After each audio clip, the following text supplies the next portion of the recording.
الحمد للہ وکفا وسلام علی عبادہ الذین اصطفیٰ اما بعد فاعوذ باللہ من الشیطان الرجیم بسم اللہ الرحمن الرحیم۔ معزز سامعین، 23 جمادی الثانی 24 جمادی الاخری 1445 ہجری بمطابق 7 جنوری بروز اتوار 2024 بعد نماز فجر کا یہ درس قرآن انشاءاللہ تفسیر سورۃ النور آیت نمبر 4 اور آیت نمبر 5 پر ہوگی، 4 سے لے کر 5 تک ہوگی۔ آپ دعا فرما دیں اللہ تعالیٰ مجھے شرح صدر کے ساتھ حق سچ بیان کرنے کی توفیق عطا فرمائے، اور اللہ تعالیٰ ہمیں عمل والی باتوں پر عمل پیرا ہو کر زندگی گزارنے کی توفیق عطا فرمائے۔ معزز سامعین، یہ پچھلی نشست میں کل میں نے بیان کر دیا تھا کہ اللہ تعالیٰ نے نیک مرد کے لیے زانیہ عورت سے نکاح اور نیک عورت کا زانی پیشہ ور زانی مرد سے نکاح، مومن کا مشرک عورت سے، مشرکہ عورت کا مومن مرد سے نکاح حرام ہے۔ وَحُرِّمَ ذَلِكَ عَلَى الْمُؤْمِنِينَ، یہ ایمان والوں پر حرام ہے۔ کون سی حرام ہے یہ میں نے کل بتا دی تھی۔ ایک سوال ویسے بیٹھے بیٹھے نا آج میرے ذہن میں آیا کہ اللہ نے زانیہ اور مشرکہ کو اکٹھا کیوں بیان کیا ہے؟ حالانکہ زنا ایک علیحدہ جرم ہے اور شرک ایک ہے۔ زانی بہرحال کافر نہیں ہے، مشرک تو کافر ہے، پر ایک ہے جوڑ ان میں کہ اگر کوئی عورت مشرکہ ہو تو وہ ایک خدا پر راضی، کبھی وہاں سجدہ کرے گی، کبھی وہاں گرا، کبھی وہاں گرا۔ اور اسی طرح اگر کوئی عورت پیشہ ور زانیہ ہے تو اس کا بھی ایک مرد پر گزارا، وہ کہتی ہے میں تیری بھی ہوں، تیری بھی ہوں، تیری بھی ہوں۔ جیسے مشرک ایک رب کا نہیں، اسی طرح مشرکہ عورت ایک خامد کی، وہ رب کا بے وفا ہے، یہ خامد کی بے وفا ہے۔ وہ رب کا نمک حرام ہے اور یہ خامد کی نمک حرام ہے۔ تو زانی مرد ہو تو اس میں سمجھ لو کہ خدا سے وفا نہیں، خدا سے حیا نہیں، مشرک مرد کی خدا سے وفا نہیں، اور بولو خدا سے حیا بھی نہیں۔ اب یہاں ایک اگلا مسئلہ آ گیا جی کہ والذین، وہ لوگ جو والذین جو لوگ یرمون زنا کی تہمت لگائیں محصناتی پاک دامن عورتوں پر، کن پر؟ یہ لفظ یاد رہے۔ اب ایک پہلے ہی بازارو عورت ہے، اس پر کسی نے بات کر دی تو پھر کوئی مسئلہ کھڑا ہوتا، وہ تو پہلے ہی اسی بازار میں ہے نا۔ اچھا جی، ثم پھر لم یاتو، نہ لائے وہ، یعنی الزام لگانے والا، باربعاتی 4 شہداء گواہ، الزام لگانے والا الزام لگائے کسی پاک باز عورت پر اور 4 گواہ، آپ بولا کریں ساتھ، 4 گواہ، کیونکہ 4 گواہ ضروری ہیں۔ کون سے گواہ ہوں یہ علیحدہ بحث ہے، آگے چل کر تھوڑا سا بتا دوں گا، پر یہاں عورتوں کا ذکر ہے۔ حالانکہ جو مرد پر زنا کی توبت لگائے اس کے لیے بھی 4 گواہ شرط ہیں۔ عورت کا بیان آ گیا کیونکہ اگلے رکوع میں ام المومنین سیدہ عائشہ صدیقہ رضی اللہ تعالی عنہا کا واقعہ بیان ہونا ہے کہ ان پر ظالموں نے، فاسقوں نے، فاجروں نے، منافقوں نے تہمت لگا دی، تو اس کو سمجھانے کے لیے اللہ پہلے یہ مسئلہ بیان کر رہا ہے کہ بھائی پوری دنیا میں قانون بنا دو کہ جو کسی پاک دامن عورت پر، گھریلو عورت پر، خاندانی عورت پر، اصلی نسلی عورت پر، یہ باتیں آ گئی نا ساری محسنات میں، لگائے یا کسی خاندانی مرد پر کوئی لگائے تو وہ کیا لائے جی؟ 4 گواہ۔ بولو کیا لائے؟ تو یہاں یرمونا یہ لفظ نکلا ہے رمیون سے، اس کی تفسیر بڑی مزیدار ہے، وہ سمجھ لیں۔ عربی میں کوئی لفظ پھینکنے پر 2 جملے استعمال ہوتے ہیں۔ بولو جی کتنے؟ 2 کلمے، ایک ہے لفظاً اور ایک ہے رمیون، دونوں میں فرق ہے۔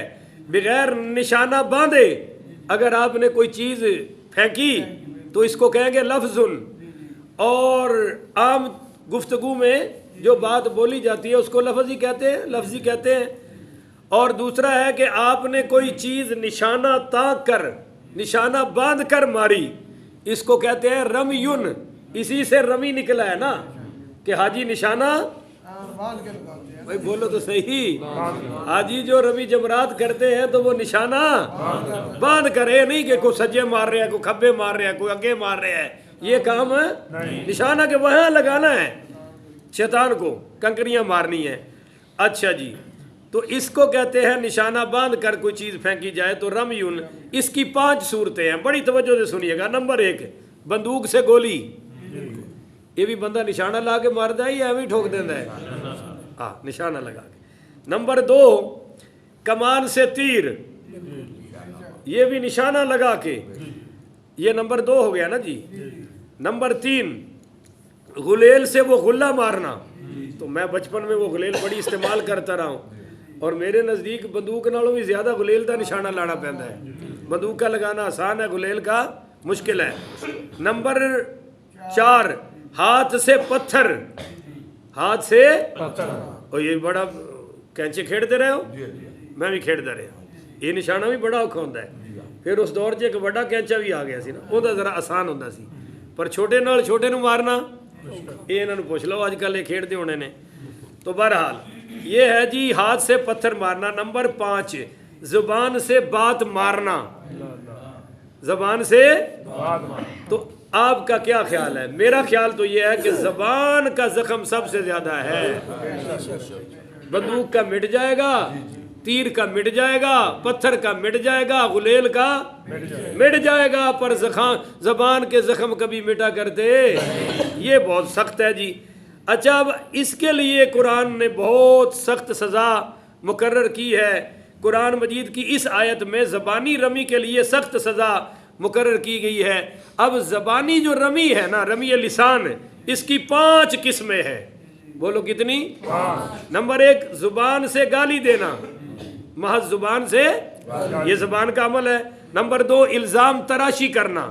نمبر 4 اتہام تراشی کرنا، اتہام کا مطلب ہے 3، ٹھیک ہے 3 کسی پر بہتان لگانا، اور اتہام تراشی کرنا، الزام تراشی کرنا، الزام تو ہے کسی پر الزام لگا دینا، اتہام تراشی کے سنی سنائی بات کو، اور نمبر 4 بہتان سازی، کہ کسی پر بہتان قائم کر دینا، اور نمبر 5 قذف، کہ کسی پر این فٹ کر کے کہنا کہ یہ ہے زانی، یہ ہے چور، یہ ہے ڈاکو، میں نے آنکھوں سے دیکھا ہے۔ تو اس لیے ان کی پھر اللہ تعالیٰ یہ مسئلہ یہاں بیان کر رہا ہے کہ والذین، اور جو لوگ یرمون تہمت لگائیں زنا کی، المحصناتی پاک دامن عورتوں پر، ثم لم یاتو، اور پھر نہ لائیں وہ، باربعۃ شہداء 4، تو فجلدوہم، پس کوڑے مارو ان کو، الزام لگانے والوں کو، 80 جی جلدتن کوڑے، اور اگلی سزا کیا ہے؟ ولا تقبلوا، اور قبول نہ کرو، لہم ان کی، شہادتن کوئی گواہی، ابدن ہمیشہ کے لیے۔ دوسری سزا یہ ہے کہ یہ کبھی بھی گواہی دینے کے قابل نہیں ہے۔ وَأُولَئِكَ، اور یہ لوگ ہم ہی ہیں، الفاسقون، اطاعت سے نکلنے والے، اللہ اور اس کے رسول کے نافرمان، إِلَّا الَّذِينَ تَابُوا، ہاں مگر جنہوں نے توبہ کی، من بعد، اس کے بعد، ذَلِكَ، بعد اس کے، وَأَصْلَحُوا، اور اپنی اصلاح کی، فَإِنَّ، بے شک، اللہ تعالی غفور، بخشنے والا ہے، اور رحیم، رحم فرمانے والا ہے۔ اب اس آیت میں اگر آپ غور کریں تو 6 باتیں بیان ہوئی ہیں، بولو جی کتنی؟ 6 باتیں۔ پہلی بات یہ ہے کہ مردوں پر تہمت لگانے کا بھی وہی حکم ہے جو عورتوں پر تہمت لگانے کا حکم ہے، کہ 4 گواہ لے کر آئے۔ اچھا اگر 4 گواہ نہیں لا سکا، وہ 4 گواہ کیا، کون سی گواہی دے؟ ہم نے دیکھا کمرے میں تھے، ہم نے دیکھا اندر سے کنڈی لگائے، کوئی بات نہیں، پھر بھی الزام ثابت ہے۔ یہ گواہی دے جس کے الفاظ ہیں کہ جس طرح سرمچو سرمے دانی میں داخل ہوتا ہے، اس طرح ہم نے اس کو فعل کرتے دیکھا ہے۔ یہی حضور صلی اللہ علیہ وسلم نے پوچھا تھا کہ کیا تم نے اس طرح کیا، ماعز اسلمی سے اس طرح؟ تو انہوں نے جب اس طرح کا اقرار کیا تو پھر آپ نے فرمایا کہ اس کو رجم کر دو، وگرنہ اس سے پہلے تک کسی لفظ سے زنا کی تہمت ثابت ہو سکتی نہیں۔ اچھا دوسرا مسئلہ یہ ہے کہ وہ اسی مسئلے میں ضمن میں کہ گواہ اکٹھے آئے، بولو گواہ، یہ احناف کے نزدیک کہہ رہا ہوں، عند الاحناف، اگر ایک گواہ آ گیا دوسرا پھر دوسرے دن آیا، کیونکہ یہ جائے گا اس کو بھی سمجھا کرے، تو اس طرح بھی اس پر زنا کی تہمت قائم ہو سکتی، وہ مقذوف نہیں بن سکے گا، یہ قاذف بن گیا الزام لگانے والا، اس پر حد قذف جاری ہو جائے گی 80 کوڑوں کی۔ اسی میں یہ بھی سمجھے کہ وہ گواہ بازارو قسم کے نہ ہوں، مشہور ہوتا ہے نا، مثال کے طور پہ اب میں تو باہر کا ہوں تو مجھے تو نہیں پتا، پر آپ تو یہیں رہتے ہیں، آپ کو ہر بندے کی نیچر کا بولا تو صحیح نا، محلے دار ہیں آپ کو پتہ ہے یہ بندہ کس نیچر کا ہے، مثلا آپ پتہ ہے کہ یہ قرض لے کر واپس ہے تو آپ بتا دیں گے کہ بھائی اس کو نہ دینا، یہ پتہ ہے آپ کو کہ یہ بندے سے سلام بھی لو تو انشاءاللہ جواب میں گالی بکے گا، تو آپ کہیں گے جی اینو ویکھ کے ذرا رستہ بدل جایا جی، یہ سامنے جان دی لوڑ ہے، تو پتہ ہوتا ہے ایک بندے کا کہ یہ تو ہے ہی پیشہ ور آدمی، تو وہ بھی تہمت لگائے تو قابل قبول ہے۔ 4 گواہ ہوں اور وہ اچھے لوگ ہوں اور ان کا کوئی اس سے دشمنی بھی، مثلا اب کوئی پنجاب پارٹی کا آ جائے صحابہ کا دشمن اور وہ آپ میں سے کسی صحابہ سے پیار کرنے والے پر تہمت لگائے تو اس کا کوئی اعتبار ہے نہیں، وہ تو پہلے ہی الو کا پٹھا ہے بھائی، اس کی کیا اوقات ہے۔ اسی ضمن میں یہ بھی سمجھ لے کہ بیٹا باپ پر الزام لگائے تو بھی حد زنا جاری نہیں ہو سکتی، آپ کو سمجھ آ رہی ہے کہ نہیں آ رہی؟ بیٹا باپ پر تہمت قائم کر دے زنا کی کوئی قبول نہیں ہے، اور اسی طرح اگر بھائی بھائی پر کر دے تو بھی قبول ہے، شادی سے پہلے کی بات کر رہا ہوں، شادی کے بعد جب علیحدہ ہو جائیں، رہائشیں علیحدہ ہو جائیں، پھر مسائل اور ہیں، وہ وقت کا قاضی فیصلہ کرے گا۔ اس طرح کوئی اپنے نانے پر الزام لگائے تو نہیں چلے گا، کوئی پوتا دادے پر الزام لگائے تو یہ بھی الزام بھی، بلکہ اسی کو 80 کوڑے مارے جائیں گے۔ اچھا اب یہ پہلی بات ہو گئی، اگر کوئی غلام لگائے تو سزا ہے 40 کوڑے، وہ سورہ نور آیت نمبر 25 میں بیان ہو چکا ہے، اور خلفائے راشدین نے ایسا ہی کیا۔ حضرت مغیرہ بن شعبہ پڑھیے رضی اللہ تعالی عنہ پر چند لوگوں نے زنا کی تہمت قائم کی، مگر وہ 4 گواہ پورے، تو پھر سیدنا فاروق اعظم رضی اللہ تعالیٰ عنہ کہ ان کو 80 کوڑے لگوائے، فرمایا یہ صحابی رسول پر الزام لگا رہے ہیں۔ دوسرا یہ ہے کہ احسان قذف کیا ہے، احسان کی 2 قسمیں ہیں، احسان رجم اور احسان قذف۔ احسان رجم کا تذکرہ پہلے میں کر چکا ہوں کہ مرد عورت دونوں بالغ ہوں، عاقل ہوں، آزاد ہوں، مسلمان ہوں اور نکاح صحیح کر کے ہم بستری بھی کر چکے ہوں۔ احسان قذف یہ ہے کہ جس پر زنا کا الزام لگایا گیا ہے وہ عاقل، بالغ، مسلمان، عفیف یعنی پاک دامن ہو، یعنی پہلے کبھی اس پر زنا کا ثبوت ثابت نہ ہوا ہو، ایسا مرد ایسے عورت باب قذف میں محسن اور عورت کو محسنہ یعنی پاک دامن، ایسے لوگوں کے بارے میں اگر کوئی زنا کی بات کہے تو شرعی ثبوت پیش کرے، وگرنہ حد قذف اس پر لگے گی۔ ہاں اگر کوئی شخص پاگل، بچے، غلام، غیر مسلم یا غیر عفیف پر تہمت لگائے تو حد قذف جاری نہیں ہو سکے گی۔ ہاں اب یہ ایک مسئلہ ہے کہ اگر ہم تو جی جب 4 گواہ ہیں تو نہ 4 گواہ ہوں تو نہ کوئی پکڑا جائے تو کھلی چھٹی ہے، نہیں جناب، کوئی اگر اکیلے بیٹھے ہیں، کمرے میں آ جا رہے ہیں، گھروں میں آ جا رہے ہیں تو اس کے لیے اور بہت ساری تعزیری سزائیں ہیں، قاضی جو چاہے سزا ہے نا۔ جس اسلام میں عورت کی آواز کا ہی پردہ ہے، عورت کی آواز کا پردہ ہے۔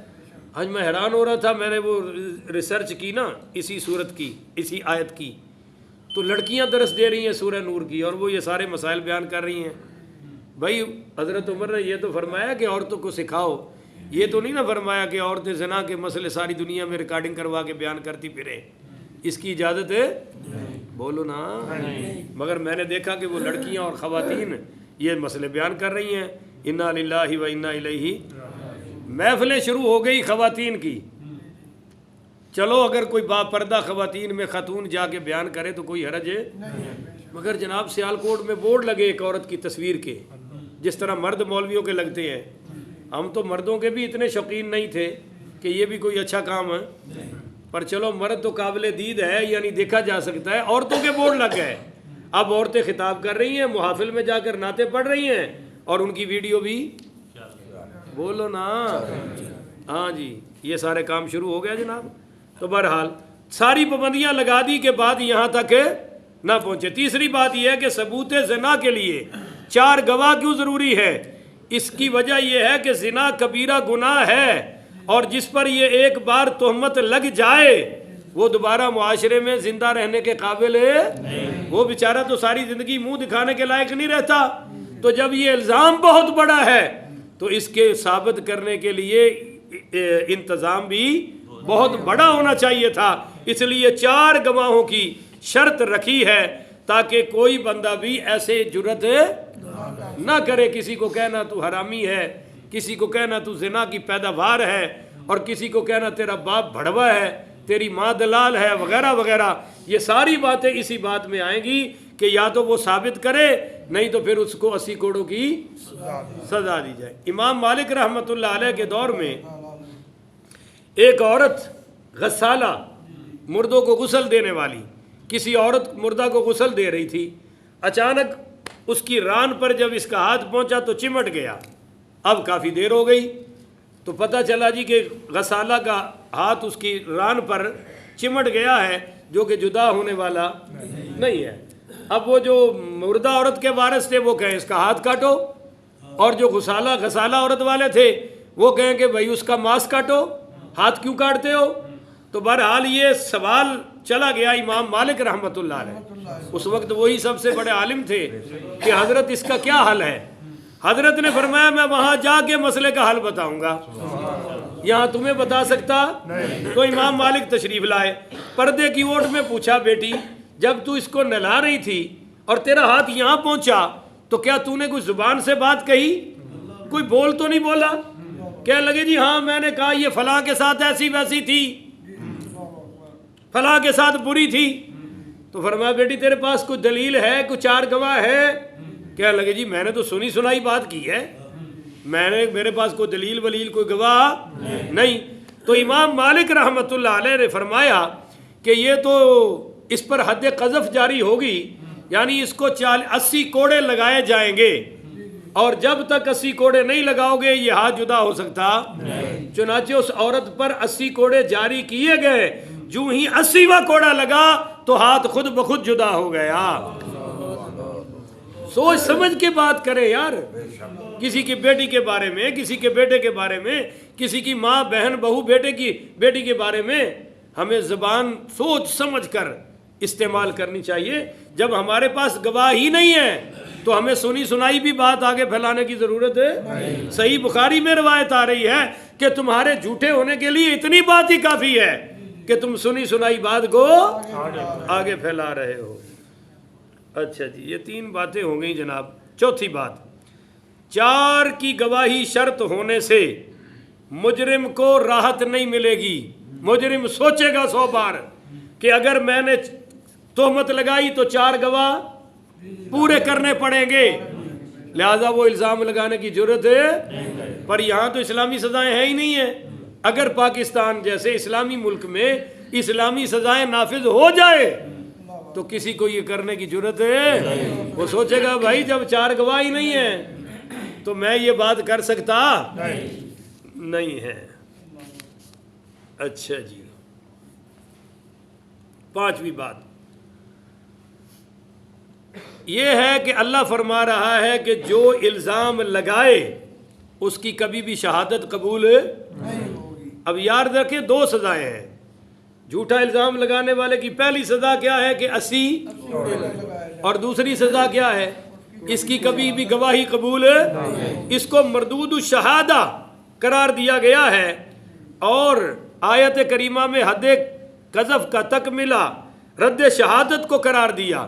اس کی وجہ یہ ہے کہ زنا کی سزا میں جو بیان ہوا ہے کہ کوڑے تو جسمانی سزا ہے، مگر اس کی گواہی قبول نہ کرنا یہ روحانی سزا ہے، وہ کوڑوں والی سزا تو جھیل جائے گا، پر کبھی بھی جب اس کی گواہی قبول نہ ہو تو یہ سزا ساری زندگی اس کے ساتھ رہے گی، اور اس کو یہ بھی یاد رہے گا، اور اس کی اولاد اور آل کو بھی، اور ارد گرد معاشرے کو بھی، کہ بھائی کسی پر جھوٹی سزا تہمت لگانے کی ضرورت ہے۔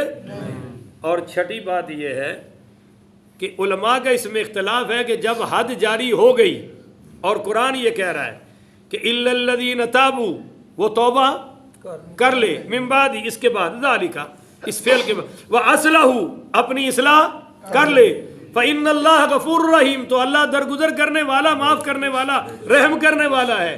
علماء اس کے جواب میں فرماتے ہیں کہ جب قذف لگ گئی، اس نے توبہ کر لیا، تو گناہ تو معاف ہو گیا اللہ کے ہاں، معاشرے میں اس کی گواہی قبول نہ کرنے والی سزا قائم رہے گی، یہ کبھی اس سے جدا ہو سکتی نہیں۔ اور ایک مسئلہ اور یاد رکھیں کہ جس پر تہمت لگی ہے وہ مطالبہ کرے کہ جس نے مجھ پر تہمت لگائی ہے اس پر 80 کوڑے نافذ کرو، تب سزا نافذ ہوگی۔ اگر وہ کہتا ہے میں نے معاف کیا، تو یہ عدالت میں جانے سے پہلے معاف کر سکتا ہے۔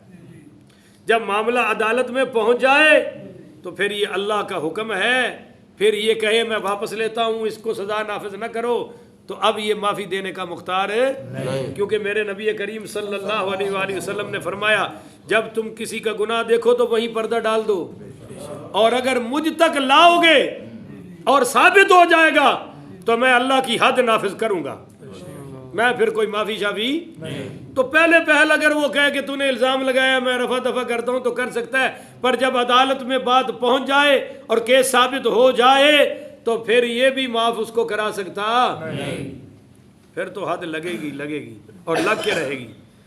اب یہ اختلاف ہے کہ بھئی جب اس کو 80 کوڑے بھی لگ گئے، اس نے توبہ بھی کر لی، وہ اصلحو، اپنی اصلاح بھی کر لی، اب بھی تم کہتے ہو حنفی کہ اس کی گواہی قبول ہے، تو گواہی ایسے معاملات میں قبول نہیں ہوگی، باقی چھوٹی موٹی گواہیاں وہ بھی دے سکتا ہے۔ مثلا وہ کہہ سکتا ہے کہ بھئی جماعت ہو چکی ہے اور میں نے دیکھا کہ رانا محمد سلیم نے جماعت سے نماز ہے، یہ گواہی قبول ہو جائے گی۔ وہ کہہ سکتا ہے کہ فلاں بندہ درس میں بیٹھا تھا، میں نے اپنی آنکھوں سے دیکھا ہے، ایسی گواہی قبول ہے۔ مگر وہ پھر کبھی ایسے کیس میں آ جائے جس میں کسی پر زنا کی تہمت لگ رہی ہے اور وہ کہے جی میں بھی گواہ ہوں، انہوں نے کہا کہ تہاڈی اوقات جاننے ہیں، تسی اوتھے ہی رہو، تہاڈی گواہی دی لوڑ ہے، تسی اگے بھی یہ چن چاڑ چکے ہو۔ کوئی سمجھ آئی ہے؟ نہیں سمجھ آئی؟ یہ حنفیوں کا موقف ہے۔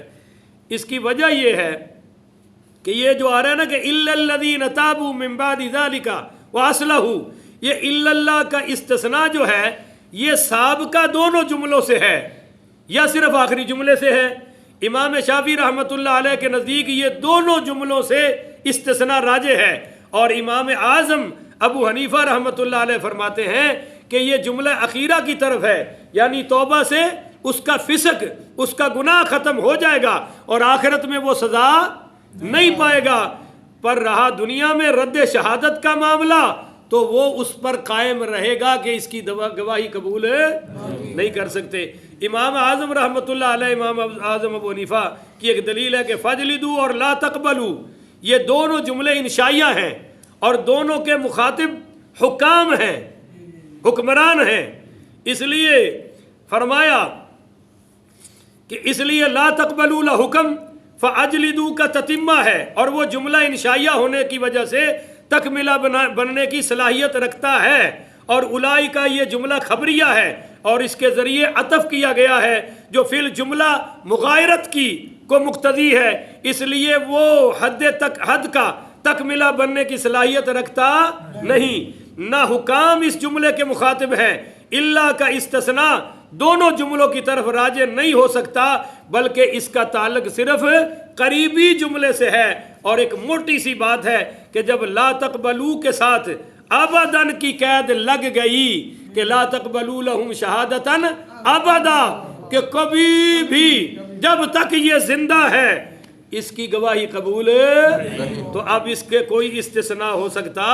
تو استثناء کا تعلق دوسرے جملے سے ہے، یعنی اللہ معاف کر دے گا توبہ کے بعد، کیونکہ غفور الرحیم آ رہا ہے نا، اور آخرت میں بھی معافی مگر دنیا میں اس کی وہ حیثیت باقی رہے گی، اس کی گواہی نہیں ہو سکتی۔ تو یہ ہے اس کے چند مسائل۔ اللہ تعالیٰ پورے معاشرے کو اس پر عمل پیرا ہونے کی توفیق عطا فرمائے، اور اللہ تعالیٰ ہمیں ہر الزام تراشی سے، اتہام تراشی سے، بہتان تراشی سے اور زبان درازی سے محفوظ فرمائے۔ اور گھروں میں خواتین پر یہ بڑا مسئلہ ہوتا ہے کہ وہ ماشاءاللہ جس کی بات کرو فلاں خاتون میں ایسی ہے، فلاں خاتون ایسی ہے، فلاں خاتون ایسی ہے، نہ وہ کسی کو محلے دار کو چھوڑتی ہیں اور نہ کسی رشتہ دار کو چھوڑتی ہیں، اور بعض بندے بھی اس کے بڑے دھنی ہوتے ہیں، ایسے ہی بیان کرتے پھر رہے ہوتے ہیں فلاں میں ایسا ہے، فلاں میں ایسا ہے، فلاں میں ایسا ہے، اور یہ کوئی تحقیق نہیں کہ ہے کہ نہیں ہے، بس زبان سے کہہ دیا۔ تو اس لیے ہمارے بزرگ کہا کرتے تھے کہ بھئی زبان ایک ایسی کلاشن کوف ہے کہ یہ کلاشن کوف سے بھی آگے ہے۔ کلاشن کوف پکڑا دو، وہ جدھر رخ ہوگا ادھر ہی فائر کرے گی، سمجھ رہے نا؟ مگر زبان دائیں بھی چلتی ہے، بائیں والے پر بھی چلتی ہے، آگے والے پر بھی چلتی ہے، بولو پیچھے والے پر بھی، اوپر بھی چلتی ہے، قبر والوں پر بھی چلتی ہے، زندوں پر بھی چلتی ہے، اور بولو مردوں پر بھی۔ تو بھائی اس کو بڑا بڑا بڑا سوچ سمجھ کے ایک ایک جملہ، ما یلفظ من قول الا لدیہ رقیب عتید، کہ تمہارا ایک ایک جملہ لکھا جا رہا ہے، ایک ایک بول کا تول ہوگا، ایک ایک بول کا حساب ہوگا، اس لیے سوچ سمجھ کر بولے۔ زیادہ سے زیادہ رب کا ذکر ہی چنگا ہے، زبان پر درود ہی چنگا ہے، کہو نا سبحان اللہ۔ جب ہر بول کا تول ہے، ہر بول کا حساب ہے، تو پھر قرآن ہی چنگا، پھر اللہ کا ذکر ہی چنگا، پھر درود پاک ہی چنگا، پھر ذکر صحابہ اور اہل بیت ہی چنگا، پھر اولیاء اللہ ہی چنگا، پھر وَرَفَعْنَا لَكَ ذِكْرَكَ، پھر حضور دا ذکر ہی چنگا ہے۔ کیوں پھر ہم ان باتوں میں پڑھیں؟ اللہ اس کی توفیق عطا فرمائے۔ آخر ودعوانا ان الحمدللہ رب العالمین۔